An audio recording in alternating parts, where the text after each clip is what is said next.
Welcome back to the Middle of Culture. I'm one of your co-hosts, Eden.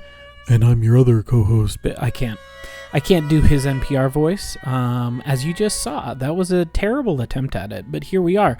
Obviously, this is a short little snippet we're just going to put into the feed to say we're taking a couple week break, folks. We've been very busy. I just got back from being out of town. Peter's got a lot of stuff going on in his life with certain members of his family. So we decided, let's push it rather than try to get something out really quick. And we'll just put up a little thing to say, hey, we love you all. We'll be back in 2 weeks. If you want to join us on our journey in 2 weeks, we are going to be talking about the short story collection Terminal Boredom by Izumi Suzuki, who was kind of an underground alt sci-fi writer in the 70s and early 80s in Japan, but who's only really been published in English in the last few years. This volume came out in 2021. I read it when it came out. I was really impressed by it and wanted to share it with Peter. I think Suzuki's really great.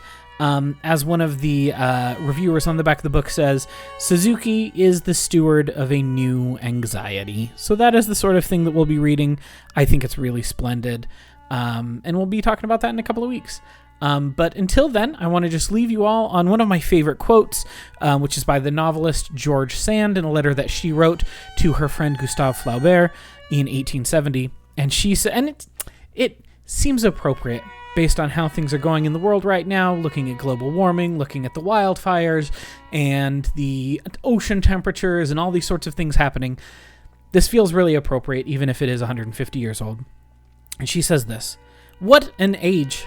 Everyone is dying, everything is dying, and the earth is dying also, eaten up by the sun and the wind. I don't know where I get the courage to keep on living in the midst of these ruins. Let us love each other to the end." See you in a couple of weeks, friends.